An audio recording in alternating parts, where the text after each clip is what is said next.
Amin syukur pada Allah Subhanahu wa taala dengan limpahan kurnia dan rahmatnya pada kesempatan yang berbahagia ini dapat sama-sama kita sulamkan pagi yang berbahagia ini untuk kita bincangkan sedikit daripada ilmu Allah Subhanahu wa taala.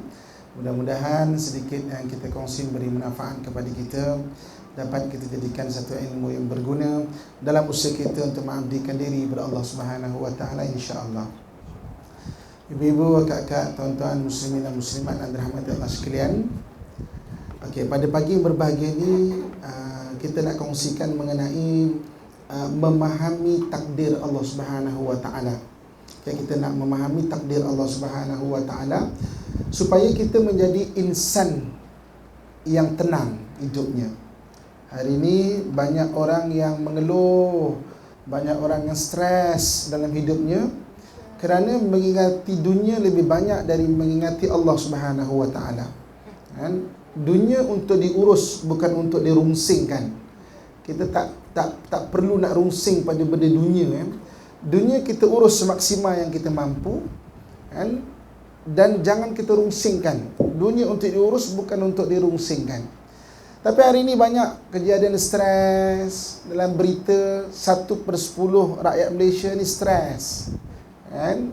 Tertekan, rasa tak semangat nak hidup, kan? Rasa macam tak berguna dalam hidup ni. Sebab apa?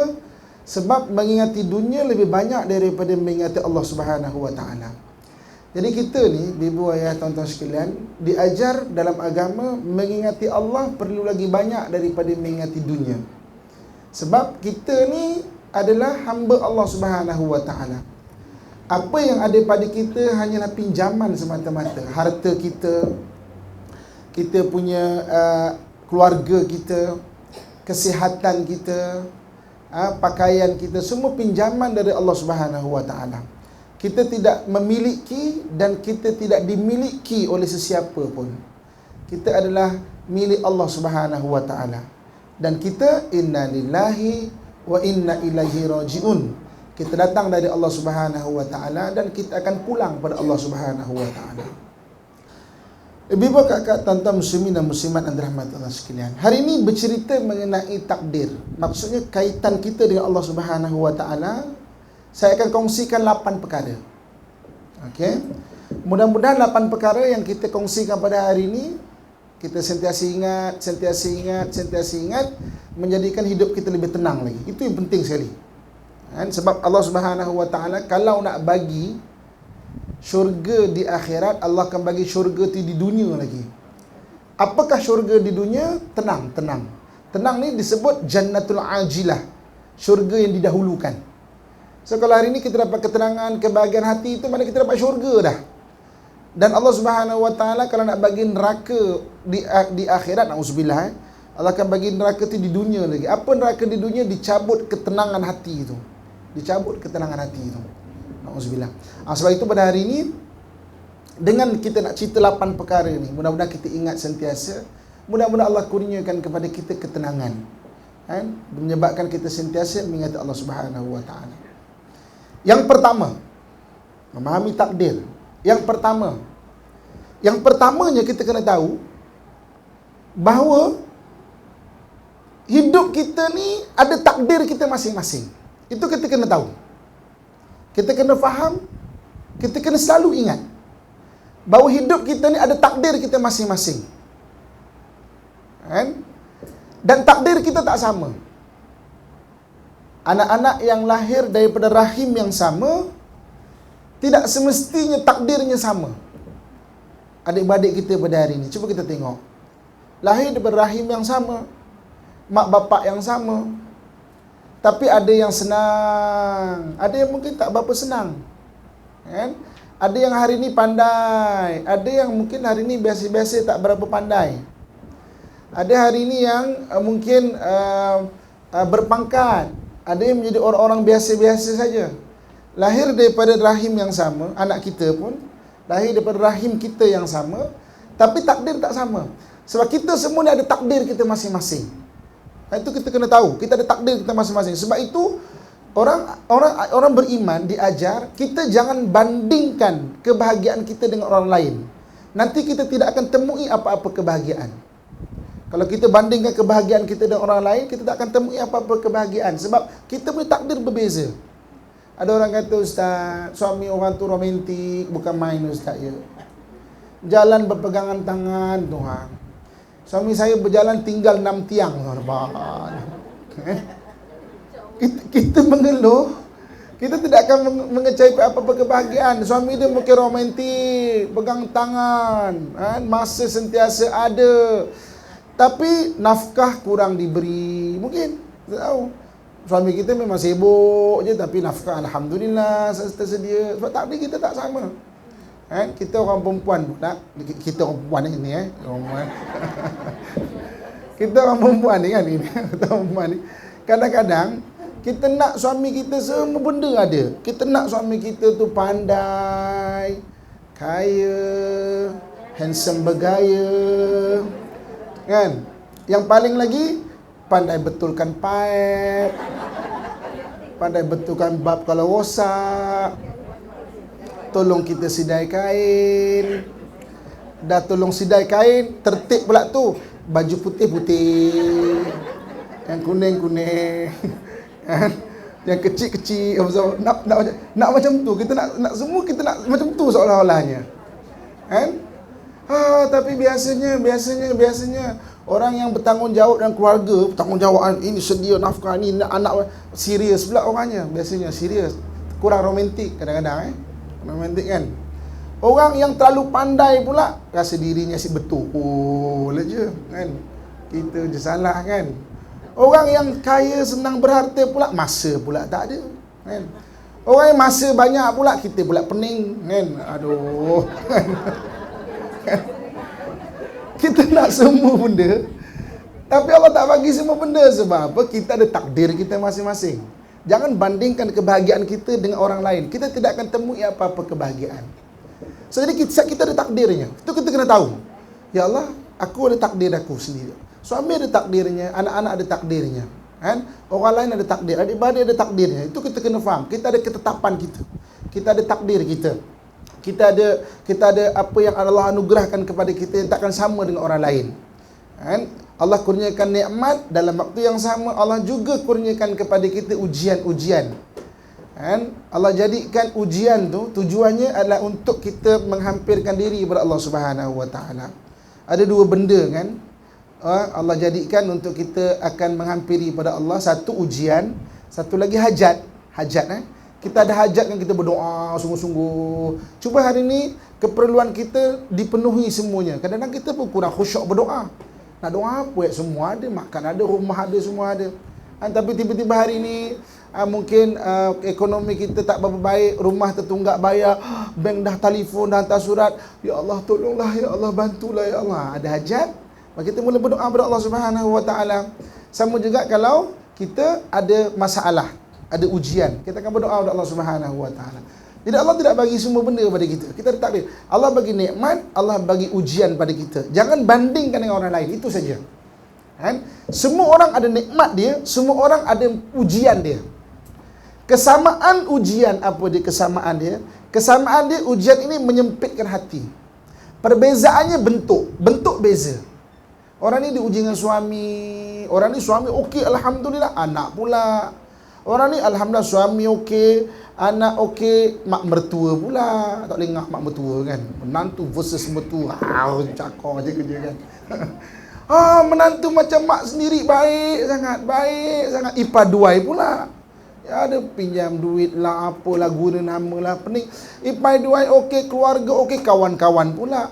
Kawan-kawan semua okey. Batuk pula, sakit. Aduh kan. Kesihatan semua okey, keuangan pula. Semua manusia diuji. Bezanya apa? Bezanya bentuk. Kesamaannya ujian menyempitkan hati. Itu kesamaannya. Satu, kita ada takdir kita masing-masing dan jangan bandingkan kebahagiaan kita dengan orang lain. Itu rule dia. Itu peraturan dia. Nanti kita tidak akan memperoleh apa-apa kebahagiaan. Kita ada takdir kita. Kita ada nikmat kita dan kita ada ujian kita. So jangan bandingkan kebahagiaan kita dengan orang lain. Semua orang ada ujiannya. Okay? Jadi apabila kita faham benda, kita yakin oh, aku ada takdir masing-masing, kan? So jadi maknanya benda yang kita kena faham, maksudnya kita ada bahagian kita masing-masing, kan? Dan setiap apa yang Allah jadikan kepada kita itu adalah bahagian kita, kan? Bahagian kita. Kita usaha semaksimal mungkin, tapi kita ada bahagian kita masing-masing. Ibu-ibu, kakak, tuan-tuan muslimin dan muslimat rahmatullah sekalian. Perkara yang kedua, perkara yang kedua yang kita perlu faham. Yang keduanya, setiap yang berlaku dalam hidup kita itu adalah yang terbaik yang Allah Subhanahu Wa Taala takdirkan kepada kita. Okey, pertama kita kena faham setiap orang ada takdirnya. Yang keduanya, kalau berlaku benda itu terbaik buat kita. Kadang-kadang terbaik buat kita tu atas ukuran Allah Subhanahu Wa Taala. Bukan kehendak kita, bukan ukuran kita. Sebab kita pun kadang-kadang tak tahu apakah yang baik buat diri kita. Kita pun tak tahu. Kan? Senang cerita, senang-senang je lah. Nak bagi contoh, kita pun tak tahu diri kita, kan. Hari ni kita pergi restoran. Kita nak makan. Kita datang restoran, perut kita lapar. Okey? Kita bercakap kat suami kita, cakap kat isteri kita, bang, jomlah kita pergi makan kat restoran. Suami kita berkata, okey boleh je. Apa masa pun kebetulan lapang ni, pergi. Sampai dekat restoran, kadang-kadang, padahal kita yang nak makan. Kadang-kadang kita pun tak tahu apa kita nak makan. Kan? Apa sedap kat sini? Sini apa sedap? Sini semua sedap kah? Lengkau, semua sedap pula. Mana sedap? Kita marah ada pula. Kita pun tak tahu apa kita nak makan. Kita pun tak tahu diri kita ni nak apa. Itu sekecil makanan di restoran. Apatah lagi takdir yang luas di hadapan kita yang kita pun tak tahu. Sebab itu Allah takdirkan pada kita sebenarnya takdir-takdir yang baik. Yang baik pada kita tu. Kan? Kita kadang-kadang rasa macam, ya Allah, kenapa aku diuji macam ni? Tapi itu terbaik untuk kita. Dalam Quran kan Allah sebut, asa an takrahu syai'an wa huwa khairul lakum. Kadang-kadang kamu benci satu benda tu, tapi benda tu memberi kebaikan bagi kamu itu.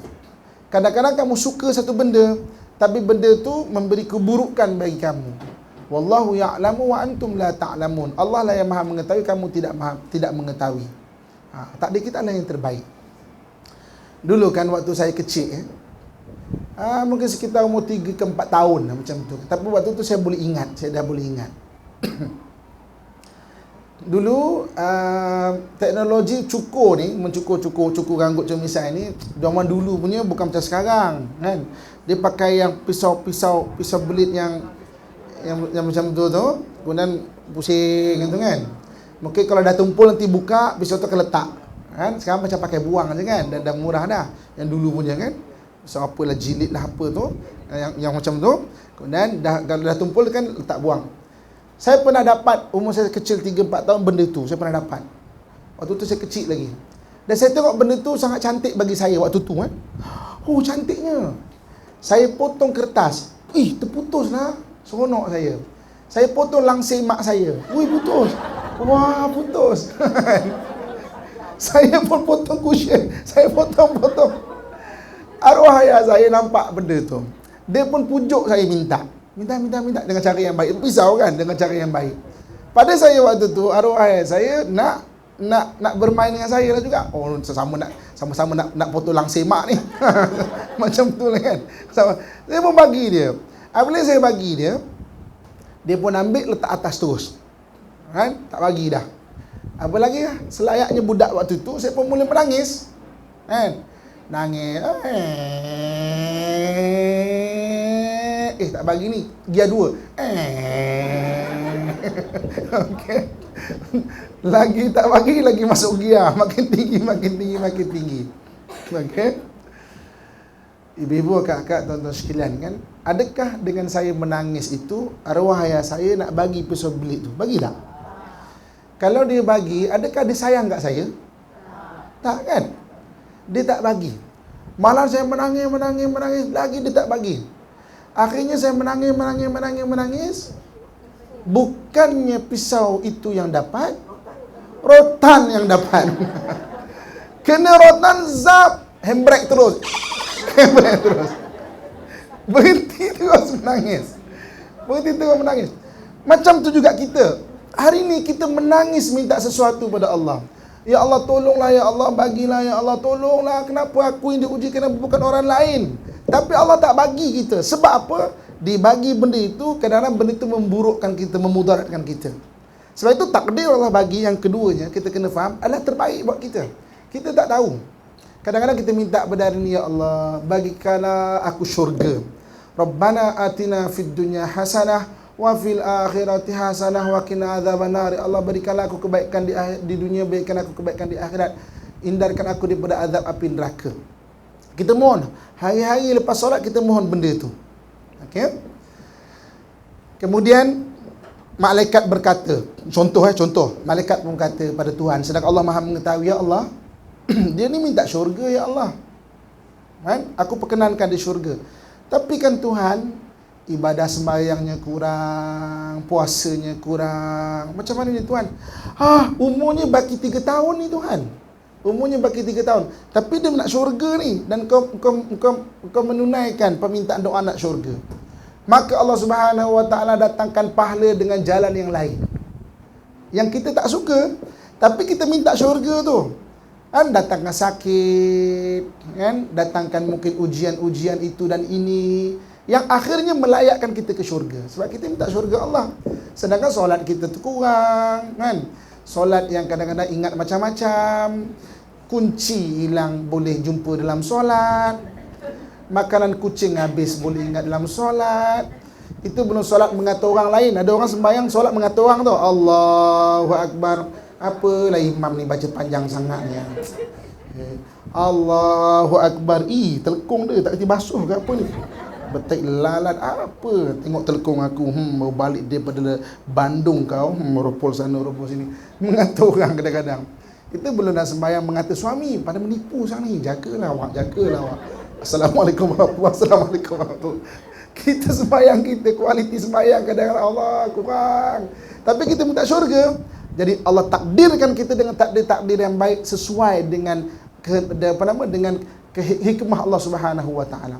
Satu benda yang berlalu pada kita tu, kita berlalu benda pada kita itu terbaik buat kita. Walaupun kita tak suka kadang-kadang. Walaupun kita tak tahu, kita tak suka, kita benci benda itu. Itu Allah sebut.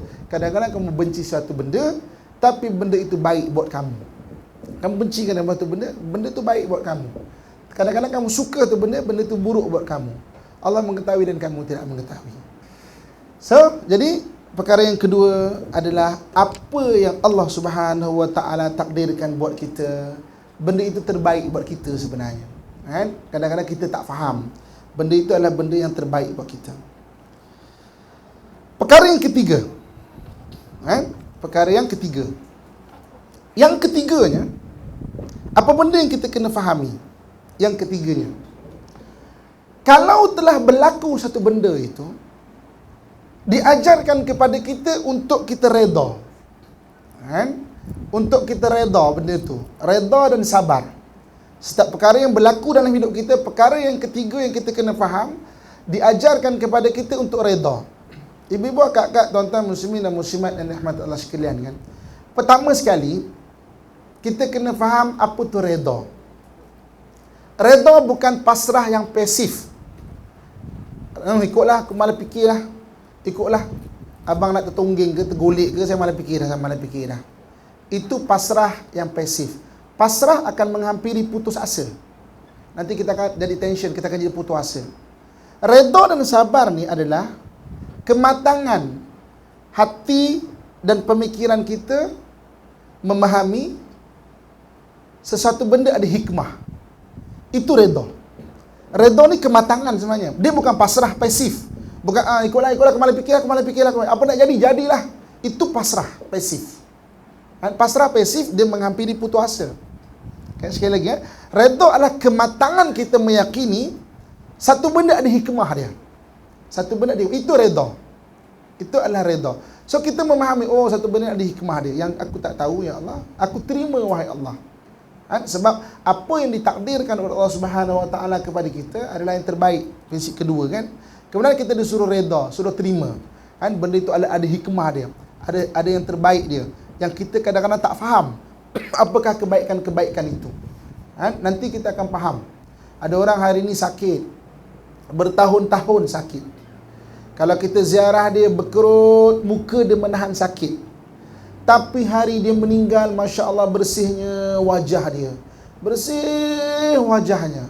Sebab apa? Sebab Allah bukakan, ini kau sakit bertahun-tahun, ini syurga yang peruntukkan untuk engkau, hasil doa engkau tu. Senyum. Kita waktu dia sakit, kita ziarah dia, jarang tengok dia senyum sebab menahan sakit. Tapi hari meninggal, ya Allah bersihnya muka, senyum muka dia. Hikmah dia kan, Allah dah tunjukkan benda itu. Allah SWT pasti akan tunjukkan. Allah Maha Pengasih, Allah akan tunjukkan apa hikmah dia. Sebab tu disuruh kita redha. Dan redha ni dia akan mendatangkan ketenangan buat kita. Redha ni, ya Allah, aku redha segala ketentuan daripadamu. Ini telah ditakdirkan, ini terbaik untuk aku. Ada hikmah dia. Kan? Maka dia akan membawa ketenangan buat kita tu. Okey. Orang yang tidak redha, kan, dia akan jatuh pada mengeluh. Sedangkan mengeluh tidak merubah apa-apa. Mengeluh tidak merubah apa-apa. Malahan mengeluh akan memberi tekanan buat kita lagi. Tak redha kan. Kenapa jadi macam ini? Kenapa jadi macam ni? Kenapa jadi macam ni? Takkan benda pun tak faham. Dia akan jadi marah-marah. Kan? Habis tu takkan nak redha. Biarkan tak, tunjuk aja. Tapi benda yang lepas jangan fikir. Kita tidak akan mampu untuk mengembalikan susu yang telah tumpah ke tanah. Susu, kita ada satu susu, tumpah ke tanah. Kita takkan boleh ambil balik perah. Tak, dah khalas. Benda ni dah lepas dah. Apa yang akan datang yang perlu aku nak buat? Itu redha. Nampak tak positifnya redha? Dah lepas. Sekarang apa aku nak buat? Apa akan datang aku nak buat? Kalau kita tangisi susu yang telah tumpah, dia tidak merubah apa-apa. Kita akan jadi tension, jadi stres, sedih memanjang. Sedangkan itu tidak merubah apa-apa. Kan? Dia tidak akan mengembalikan balik pun susu itu. Dia telah berlaku dah, telah berlalu dah benda itu. Sekarang ni apa nak buat? Apa yang kita nak usahakan? Kita terus berfikir apa yang kita nak usahakan. Kan?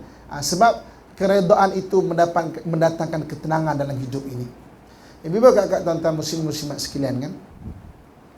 Dulu kan, ketika alam roh, kita ni berada di alam roh tau. Kita ni berada di alam roh. Dalam hadis Nabi sebut, al-arwahu junubuhum mujannadah. Roh-roh kita ni dihimpunkan dekat satu tempat. Ketika kita nak diambil roh kita ni, nak diletakkan dalam rahim, nak ditiupkan mungkin macam tu lah, bukan macam tu tau, nak senang faham kan, macam tu lah, nak ditiupkan ke rahim kita tu.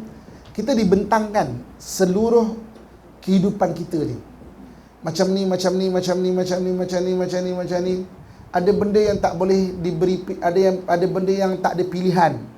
Kau kena macam ni. Ada benda yang boleh ada yang boleh ada pilihan. Kan? Kamu ada macam ni, kamu berhadapan dengan macam ni, apa kamu buat? Kalau pilih A jadi macam ni, pilih B jadi macam ni. Ditunjukkan semua tunjuk. Kemudian ditanya pada kita tu, setuju tak setuju? Kalau waktu tu kita kata, Tuhan, tak setujulah. Ini macam tak best lah hidup. Kan? Kalau kita kata waktu tu kan, maka kita tidak akan dilahirkan. Kan? Tapi hari ini kita kata, ya Allah, aku setuju. Maka lahir kita, besar kita macam ni lah. Setelah itu, ibu kakak pernah tak datang ke satu tempat, kita tak pernah datang, tapi macam, aku macam pernah datang lah tempat ni kan. Ni ada pokok bunga sini, macam pernah datang lah. Datang satu majlis, macam pernah berlalu benda itu. Macam pernah berlaku. Sebab benda itu, sebab benda itu pernah dipaparkan pada kita dah sebenarnya. Jadi hari ini apa-apa yang berlaku pada kita itu sebenarnya roh kita telah setuju. Aku setuju ya Allah, lepas tu kita lahir macam ni.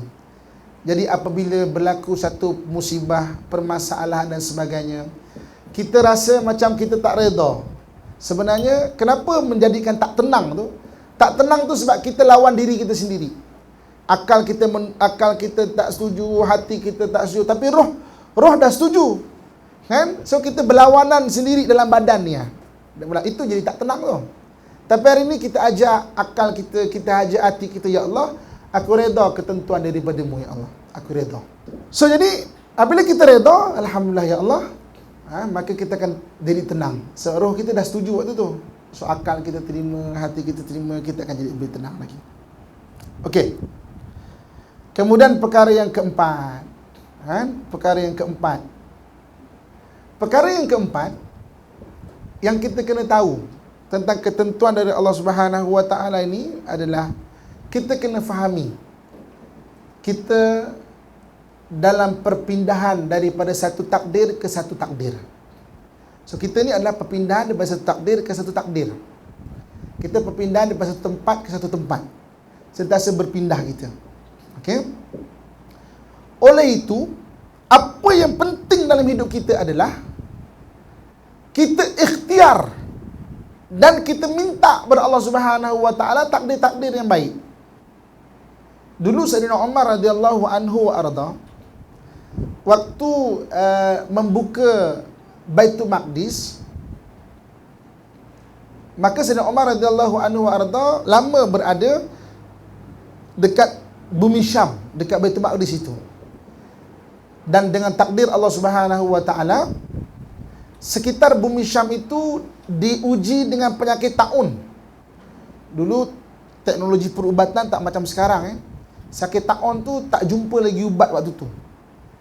Jadi lebih 1000 sahabat meninggal di sekitar Baitul Maqdis sebab penyakit taun. Kejadian ini dipanggil sebagai peristiwa Amwas. Sebab sahabat-sahabat dikebumikan di satu tempat sekitar Baitul Maqdis, namanya Amwas. Kita Amwas tu. Jadi ketika dah mula merebak sakit taun itu, maka Sayyidina Umar radhiyallahu anhu wa arda mengambil keputusan, okey, aku nak balik ke Madinah. Maka beberapa sahabat jumpa Sayyidina Umar, wahai Umar, apakah kau takut takdir Allah? Kalau Allah takdirkan kita tidak kena, maka takkan kena. Maka Umar kata, betul. Dan aku berpindah daripada satu takdir kepada takdir yang lain. Maknanya kita ni perpindahan daripada satu takdir kepada satu takdir. Hari ni ibu-ibu, kakak sekalian, kita ditakdirkan untuk berada di kelas ini. Lepas ni kita berada di tempat yang lain. Sebab itu apa yang perlu kita tahu adalah kita perlukan banyakkan ikhtiar benda-benda baik. Hari ni mungkin nak balik, kejap lagi ikhtiar kita bawa kita baik-baik. Kita perlu ikhtiar. Dan juga doa, minta kepada Allah Subhanahu wa taala untuk bantu kita. Ni. Kita adalah perpindahan daripada satu tempat ke satu tempat. Perpindahan daripada takdir ke satu takdir yang lain. Perpindahan daripada satu keadaan kepada satu keadaan yang lain. Ni dia. Jadi kita kena fahami benda itu. Dan sebab itulah, satu benda satu lagi yang kita kena faham adalah berlaku satu benda dalam hidup kita, dah benda ni telah berlaku. Apa benda yang aku nak buat untuk akan datang, yang aku nak usahakan untuk akan datang. Anak-anak kita hari ni mungkin ada buat kesalahan. Okeylah, kelas. Kita bagi pengajaran kat dia, kita tegur dia, apa yang akan datang yang perlu kita aturkan untuk dia. Suami kita mungkin hari ni ada buat kesalahan. Okey, dah. Kesalahan lepas. Tapi akan datang ni macam mana? Kita aturkan yang terbaik sesuai dengan apa yang diajar oleh Allah Subhanahu wa taala. Okey, perkara yang kelima. Okey. Perkara yang kelima yang kita nak kongsikan adalah takdir ini dia ada dua bentuk dia.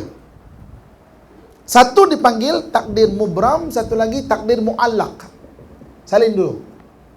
Takdir mubram dan satu takdir muallaq. Okey. Takdir ni dipanggil takdir mubram dan satu lagi takdir muallaq. Okey. Takdir mubram, takdir yang tidak boleh diubah. Okey, dah ditakdirkan dan tak boleh diubah dah. Takdir muallaq, takdir yang kita boleh berusaha untuk ubah dia. Takdir muallaq, takdir yang kita boleh berusaha untuk ubah dia. So takdir ada dua, satu takdir mubram, satu lagi takdir muallaq. Okey. Apakah contoh takdir mubram yang tak boleh nak ubah? Antaranya kematian. Okey, kematian. Datang kematian, la yastaqdimuna sa'atan wa la yastakhirun. Tidak cepat walau sesaat, tidak terlambat walaupun sesaat. Hari ini ada orang yang cucunya lebih dulu meninggal daripada dia. Kalau ikut akal, cuculah hidup lebih lama lagi. Kita sebagai nenek, kita sebagai atuk, sudah tentulah kita lagi umur panjang, kita lagi dah banyak umur dah dihabiskan.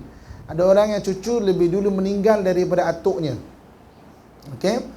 Hari ini ada orang yang sihat lebih dulu meninggal daripada orang yang sakit. Ada satu orang ibu sakit lama dia, berat sakit dia. Cakap ke anak dia, nak tolonglah bawa mak pergi ke Mekah ni ya. Nak mati kat Mekah ni ya. Kan? Berusaha anak ni bawa mak pergi ke Mekah dengan hasrat supaya mak boleh meninggal kat Mekah. Itu hasrat mak dia. Okay.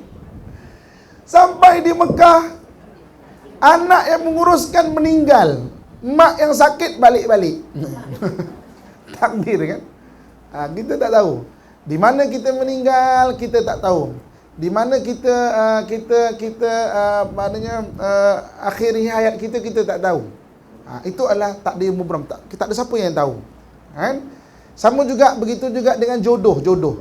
Jodoh sama juga. Jodoh adalah takdir mubram. Kita usaha, takdir kita itulah. Bergaduh bagi nak rak, tapi tak 2 tahun, 3 tahun beranak juga. 2 tahun beranak juga kan. Ada orang yang baik, senyap, tahu bercerai. Ada juga. Takdir jodoh kan. Ada orang yang berpisah lama, anak kita sekolah rendah, sama-sama kenalan, dah sekolah menengah dah berpisah, universiti dah berpisah, kerja pun berpisah, ada grup WhatsApp, kenal balik kahwin.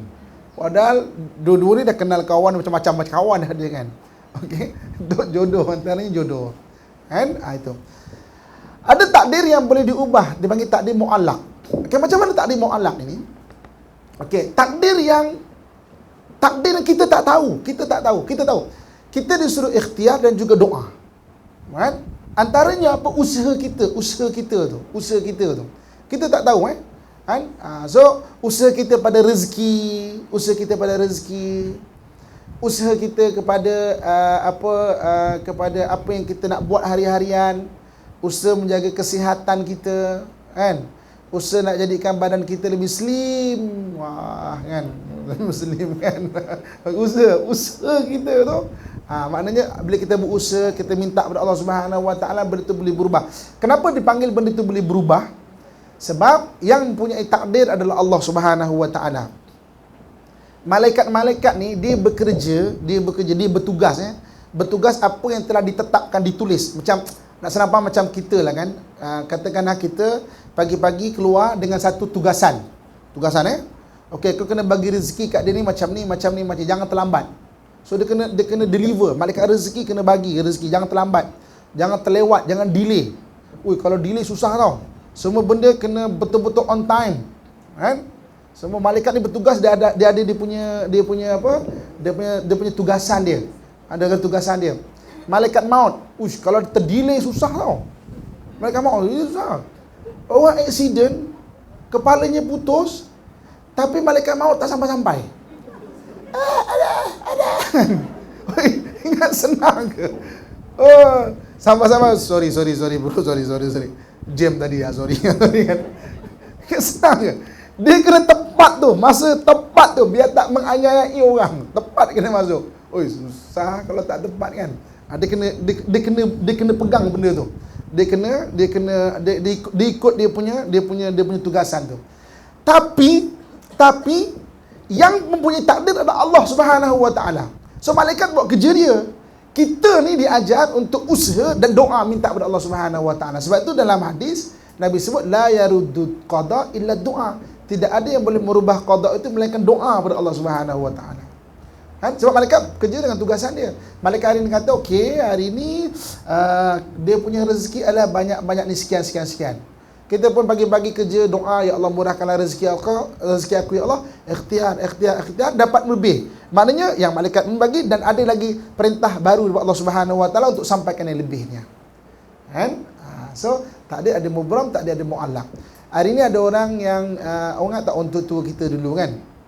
Alah, rezeki secupak takkan jadi segantang. Sebab tu tak payahlah usaha lebih-lebih. Benda tu adalah benda yang sebenarnya kalau dalam tauhid kita suruh berusaha dan minta kepada Allah Subhanahu Wa Taala.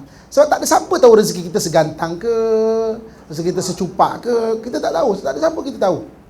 Kan? Itu urusan Allah, itu urusan malaikat. Yang kita tak boleh jeling pun dia punya macam papan kerja dia lah. Jadi esok nasi lemak lah. Kita pun tak tahu pun. Yang disuruh kita usaha. So takdir ini ada yang mubram, ada yang mu'allaq. Yang keenam,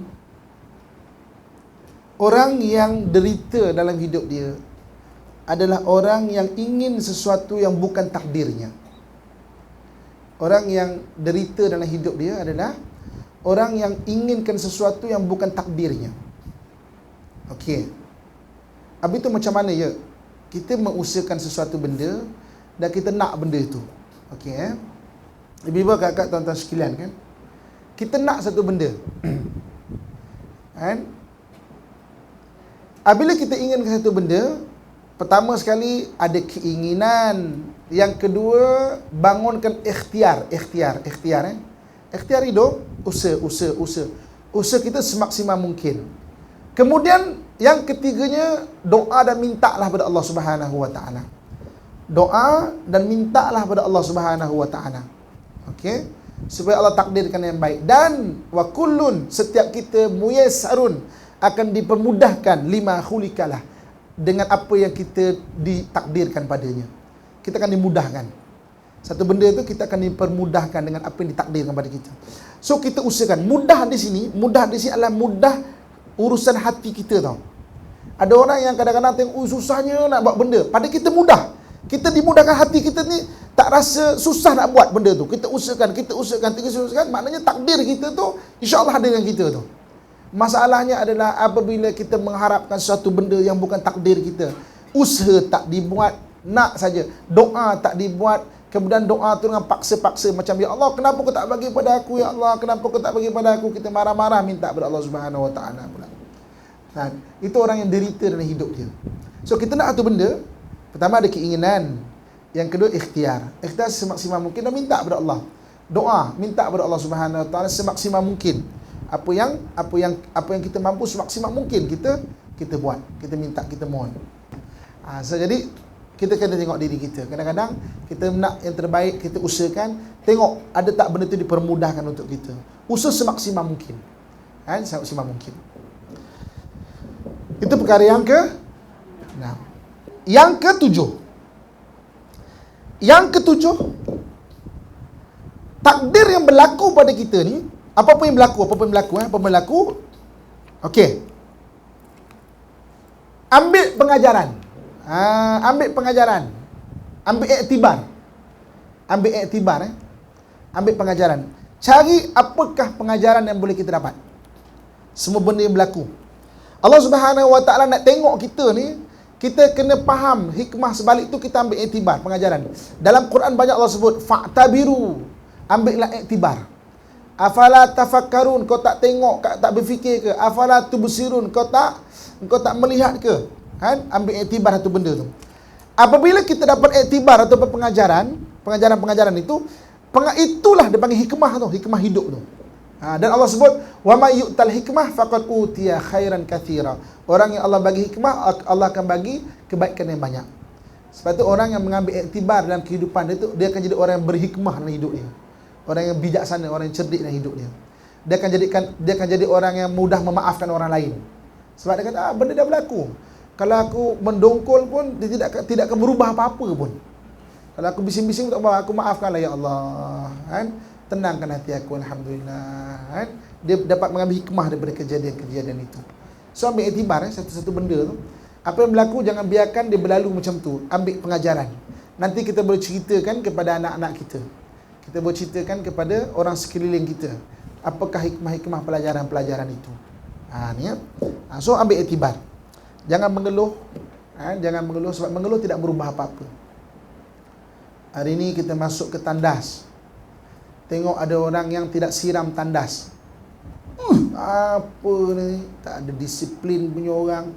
Kita mengeluh tidak merubah apa-apa. Tidak tiba-tiba benda tu ada tiba-tiba benda tu hilang. Tak. Kita kena usahakan. Okey, benda dah berlaku. Okey, yang kali jangan macam ni, iktibar. Okey, kita daripada takdir satu takdir yang lain. Ya, kita ambil, kita tolong flashkan. Tengok balik, ternyata degil dan melawan ni. Macam tuan juga ni. Jaga kau. Kali kedua. Tenang. Ambil iktibar. Dah, yang lepas-lepas. Yang lepas kita takdir-takdiran lain. Tenang sajalah. Apa mau mengeluh tidak merubah apa-apa. Mengeluh tidak merubah apa-apa. Okey, bab yang terakhir, yang ke-8. Yang ke-8 Okey. Rahsia berdoa kepada takdir. Okey, rahsia berdoa kepada takdir Berdoa ni rahsia doa, ni cerita rahsia doa. Okey. Ibu-ibu, kakak, tuan-tuan muslimin muslimat yang dirahmati Allah sekalian dalam hadis Nabi sallallahu alaihi wasallam sebut la yaruddud du'a la yaruddul qada illa du'a. Tidak ada yang merubah qada itu melainkan antaranya dengan doa. Dan kita berdoa Okey. Doa ni ada rahsia dia. Okey. Satu hari Nabi sallallahu alaihi wasallam melihat orang berdoa. Sungguh-sungguh dia berdoa. Sungguh-sungguh, ya Allah tolonglah, ya Allah tolonglah, ya tolonglah, ya Allah. Sungguh-sungguh dia berdoa. Nabi tengok orang ni berdoa, Nabi kata apa? Mudah-mudahan diperkenankan jika disempurnakan. Kan? Mudah-mudahan sungguh-sungguh doa ni diperkenankan doa itu jika disempurnakan. Maka sahabat sekeliling Nabi bertanya kepada Nabi SAW, "Ya Rasulullah, apakah penyempurna doa?" Apakah penyempurna doa? So, Nabi sebut, mudah-mudahan diperkenankan jika disempurnakan. Apakah penyempurna doa? Penyempurna doa, kata Nabi, amin. Amin penyempurna doa. Amin itu penyempurna doa. Ulama hadis kita membahaskan hadis ini dengan dua tafsiran. Yang pertama sekali, ucapkan amin pada doa. Kita doa, kalau kita doa sendiri, ujung tu walhamdulillahirabbil alamin, amin. Ataupun kita mendengar doa orang lain, kita aminkan, amin, amin, amin. Sebab amin bukan asal perkataan bahasa Arab. Walaupun kebetulan dalam bahasa Arab ada perkataan amin, tapi amin dalam bahasa Arab bukan amin doa tu. Amin memang satu perkataan sejak dulu lagi untuk mengangkat doa. Sebab itu orang Yahudi berdoa pun sebut amin, orang Kristian berdoa pun menyebut amin. Dia bukan perkataan asal orang Arab, dia memang perkataan untuk doa. Sebab itu Nabi kata, mudah-mudahan diperkenankan jika disempurnakan. Apakah penyempurna doa? Penyempurna doa adalah amin, kata Nabi SAW. So, yang pertama ucapkan amin. Yang keduanya, kalau amin itu bukan bahasa Arab, apa maksud amin? Kalau betul dia bukan bahasa Arab kan? Tafsir yang kedua mentafsirkan bahawa amin bukan bahasa Arab, dia adalah bahasa dulu. Maknanya sebelum Islam pun memang itu ayat untuk doa. Macam nak senampang password lah, password untuk doa kan, password dia amin. So apa maksud amin? Amin ni ada 3 maksud dia. Yang pertama, amin ni maksudnya istami'. Istami' ni maknanya dengarlah. Dengarlah. Istami' Istami' ni dengarlah. Maksudnya ibu-ibu, kakak, tuan-tuan sekalian, kalau kita berdoa, kita kena faham apa yang kita nak doa, apa yang kita nak minta. Kita kena faham apa kita nak minta. Melainkan doa tu dipanggil doa ma'thurat. Doa ma'thurat tu doa-doa daripada Quran ataupun hadis. Daripada Quran ataupun hadis kita tak faham pun tak apa. Sebab Allah yang ajar kita berdoa dengan lafaz itu. Doa Quran banyak, doa hadis banyak. Okay? Tapi kalau doa-doa lain kita kena faham. Sebab tu doa pakai bahasa Melayu pun tak apa. Macam mana kita mengadu kepada manusia, macam itu juga kita mengadu kepada Allah Subhanahu Wa Taala, bahkan lebih detail lagi. Kita mengadu pada manusia detail kadang-kadang kan. Cuba aja fikir aja. Cuba fikirkan. Saya ni apa saya tak buat untuk suami saya? Saya buat macam ni, saya masuk detail ngadu pada orang kan. Tapi kan daripada Allah tak detail. Malah marah-marah. Balaslah Tuhan dia pada muka dia, ya Allah kan. Marah. Macam mana kita ngadu pada manusia, kita detail ngadu pada Allah Subhanahu Wa Taala. Ya Allah, Kau Maha Pengasih, bantulah. Itu istami'. Istami' itu mana faham. Itu rahsia doa. Yang kedua, taqabbal. Taqabbal ni terima. Doa dalam keadaan terima. Apa dia? Muhasabah diri. Akui kelemahan diri. Kena terima kelemahan diri. Kita nak mohon satu benda, tapi kita kena akui. Aku juga lemah, ya Allah. Okey, cuba bezakan dua doa ini. Bezakan dua doa ini. Doa untuk anak. Ya Allah, ke hati anak tu, ya Allah. Kau lembutkanlah, ya Allah. Aku tak mahu duduk neraka, ya Allah. Aku tak mahu, ya Allah. Okey. Doa pertama. Okey. Betul tak? Betul. Kita mengadu tak? Mengadu. Itu permasalahan kita. Tapi taqabbal ni kita kena iktiraf. Ya Allah, aku bukan seorang ibu yang baik lagi, ya Allah. Aku didik dia tapi ada kelemahan aku. Rupa-rupanya aku didik dengan cara yang salah, Tuhan. Aku akui kelemahan ini ya Allah. Bantulah aku untuk tunjukkan jalan macam mana nak didik anak ni ya Allah. Itu taqabbal. Kita terima. Kita iktiraf diri kita dulu. Okey? Cuba bandingkan dua doa ini. Okey? Ya Allah, suami ni ya Allah memang tak guna punya orang Tuhan. Aku buat macam-macam dia bukan betul tengok pun ya Allah. Kok azab dah dia ya Allah, bersedar sikit Allah. Tolonglah ya Allah, bersedar sikit dia biasa. Okey. Okey? Biasa kan? Dengan taqabbal. Taqabbal, ya Allah, aku tahu aku telah berusaha menjadi isteri yang baik ya Allah. Tapi rupanya banyak lagi kelemahan-kelemahan yang aku tak perasan. Aku minta ampun sangat ya Allah. Tapi dengan keampunan kau ni ya Allah, kau jadikanlah suami juga orang yang soleh ya Allah. Kan beza tu. Kan? Itu taqabbal. Mana kita iktiraf. Jangan kita doa yang kita marah-marah, itu tak taqabbal. Itu bukan taqabbal. Kan? Balas dia padan muka dia tu. Itu bukan taqabbal. Kan? Taqabbal bukan doa yang malas-malas. Kan? Ya Allah, doa aku sebiji macam semalam lah ya Allah. Kau kan maha tahu ya Allah. Amin. Itu bukan taqabbal. Taqabbal ni kita kena sebut. Sebut kita ni. Okey? Dan maksud amin yang ketiga, istajib. Istajib, tunaikanlah. Tunaikanlah. Tunaikan apa? Tunaikan hak doa itu. Tunaikan hak doa itu. Hari ni kalau kita nak supaya kita ni, anak-anak kita kan, supaya dia lulus dalam peperiksaan, kena tunaikan. Istajib tu tunaikan doa. Apa dia? Anak kita kena baca buku. Sebab kita minta dia untuk lulus periksa. Dan anak kita pun berdoa, ya Allah luluskanlah periksa dengan cemerlang. Dia kena baca buku. Itu istajib. Dia kena turun padang. Dia kena buat. Dia kena tunaikan hak doa itu. Itu kena tunaikan. Satu orang petani, dia berdoa, ya Allah ya Tuhanku ya Allah, suburkanlah tanaman aku ya Allah. Dia kena pergi bertani. Itu istajib. Dia kena turun beladang. Dia turun bertani. Tak boleh, ya Allah suburkanlah tanaman ya Allah. Kantuk tidur dululah ya Allah. Nanti petang-petang pukul 2 barulah aku pergi. Tak boleh. Tak boleh. Itu tak istajib dipanggil. Okay? Okey, so tadi apa? Istajib. Kan? Istajib tunaikan. Kita nak keluarga kita bahagia, usahakan. Macam mana aku boleh sama-sama maknanya membentuk keluarga yang bahagia. Jangan, ya Allah, doa tu jadikanlah keluarga aku bahagia. Tapi kita tak berusaha untuk jadi keluarga yang bahagia. Kita tak ubah cara kita bercakap dengan suami.